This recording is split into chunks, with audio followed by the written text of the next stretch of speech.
Hello and welcome to the session on Booleans. Now, Booleans represent either true or false values.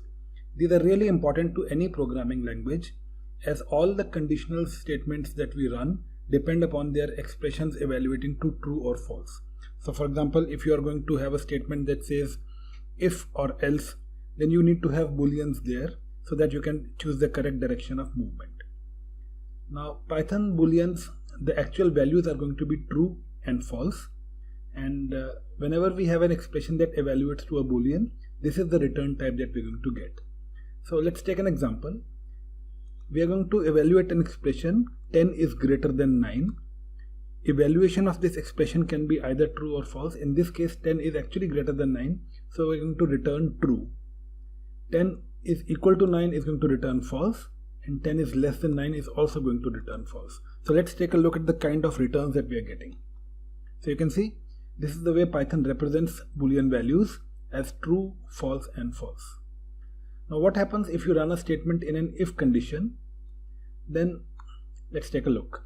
We are assigning variable values. So a is equal to 200 and b is equal to 33. So in the middle of our program, if we have a conditional statement such as if b is greater than a, then this entire expression is going to be evaluated by Python and it's going to return either true or false. So writing down b is greater than a means that Python will see whether 33 is more than 200 in this case. Now this is going to return false, so Python is going to skip this part and come to this part, and this is a line of the loop or the conditional statement that will be followed. So let's run this and see. So it tells me that b is not greater than a, but we can always change it. Now if you make it 330, the evaluation will change. This is going to evaluate to true, a Boolean true, and therefore a Boolean true leads on to this branch of the conditional being followed. Let's run this as well, and here we go. Now a Boolean function allows you to evaluate any kind of value and it will give you a true or a false value in return. So what about expressions that do not intuitively evaluate anything? What would be the Boolean for a hello string b, or what would be the Boolean for 15b? So now hello is neither true nor false in the conventional sense of the word, but by Python definitions these values also return Boolean values. So let's see what happens. Python tells us both of these are true.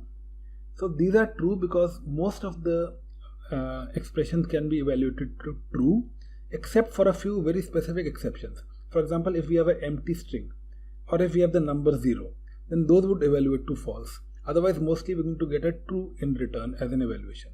So basically Python is asking us to evaluate whether the string that we have passed it, does it have anything in it or not.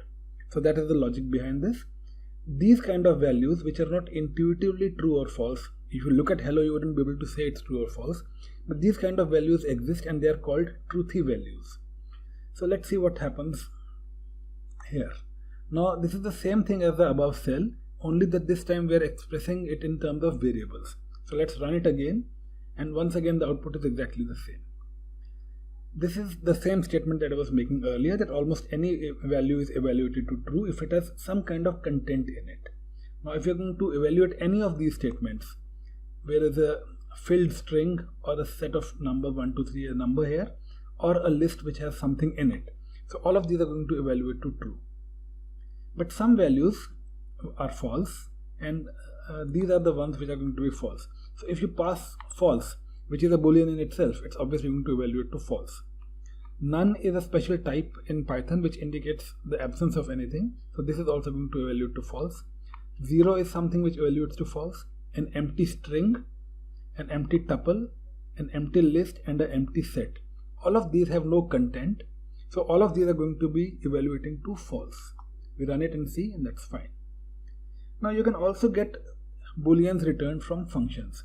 So we know functions return some kind of value, but because Python can return any kind of data type and Boolean is a data type, so functions can very well return true or false values as well.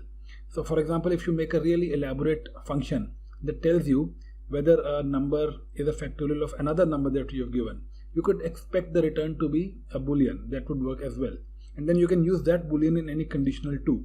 So this is how Booleans are used in Python. I hope you enjoyed the lesson, and I'll see you in the next one.